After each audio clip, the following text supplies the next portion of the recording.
month-old grandson with her. Okay. And he's got a problem every time, and he's still in diapers, of course. And every time he poops, he's automatically raw. Okay. Like, it's just so sore. She gets him better at night, and then the next day it's automatic. And I asked her, what have you, what's he drink and stuff like that. And she says they water down his juice and stuff like that. But she gives him sports drinks. Yeah. Gatorade. Yeah. And I thought, well, that might be pretty acidy. That might do it. But I was wondering, since you guys can do an IUP, Yeah. I know you can't do that on a baby. Oh, you can. You'd be surprised. Oh yeah, I've done it on dogs and cats. So we can.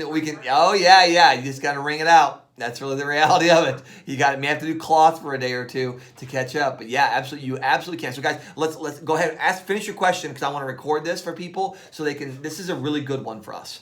But I was wondering, is there a way to tell that?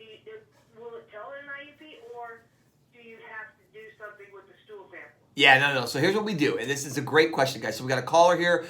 She's on air with us. I don't know if you can hear this over in studio right now, so I'm going to repeat the question, basically. She's asking, say, look, she's got a friend who has a 16-month-year-old baby, or 16-month-year-old. She's 16-month-old. How's that for drinking in the morning? Got to quit doing that stuff. So we have a 16-month-old baby, and the baby, every time it has a bowel movement, it gets raw. It gets chafed and things of that nature. So the question then becomes, all right, why is this happening? What can we do? So IUP is what you mentioned. So the IUP, for those of you that don't know, it's an integrated urinalysis panel.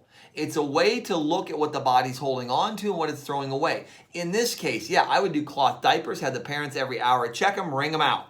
That's what I would do. Change them, wring them out. I know it's not the most exciting thing to do in the world, but it'll at least get you a sample, right? It's a great way to get a sample, and you can do that super easy. We've done it a ton with babies and things like that. So that's where you start. The next thing you do is when you have the bowel being irritated like that, you know the bowel is most likely agitating the skin and it's probably acidic.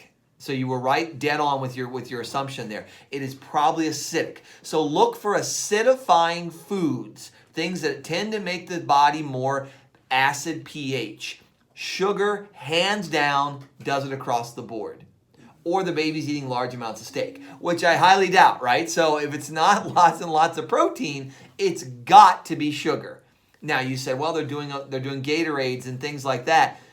Excuse me. No child should ever consume a Gatorade, ever, especially not a baby, right? There's no real nutritional value there for a baby. There's no nutritional value for a child. It's great marketing, but it has zero benefit to them because Gatorades are designed to be used by people who are burning off extreme amounts of electrolytes and fluids and this, that, and so on. Babies aren't doing that, okay, unless there's chronic dehydration or something of that nature. And even then, you choose water.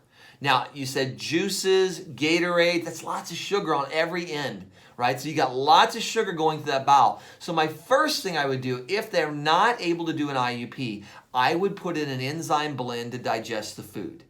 Use a powder, put it in water. We've got one at the office. Heather can talk to you about it. It's called Digest P. It's Digest Powder. It's a blend of enzymes that break the diet down. Start there. That's going to stop all that unwanted sugar, undigested sugar from going into the bowel.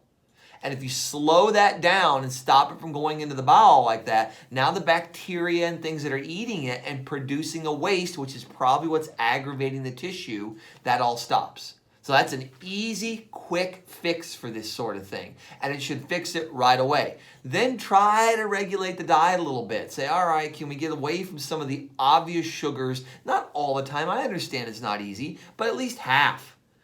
Cut out half of it and switch it out for other things. If you can do just those couple, 2, 3 things, change the diet a little bit, try to run an IUP, digest that food, it'll all stop. And you won't have to worry about it anymore.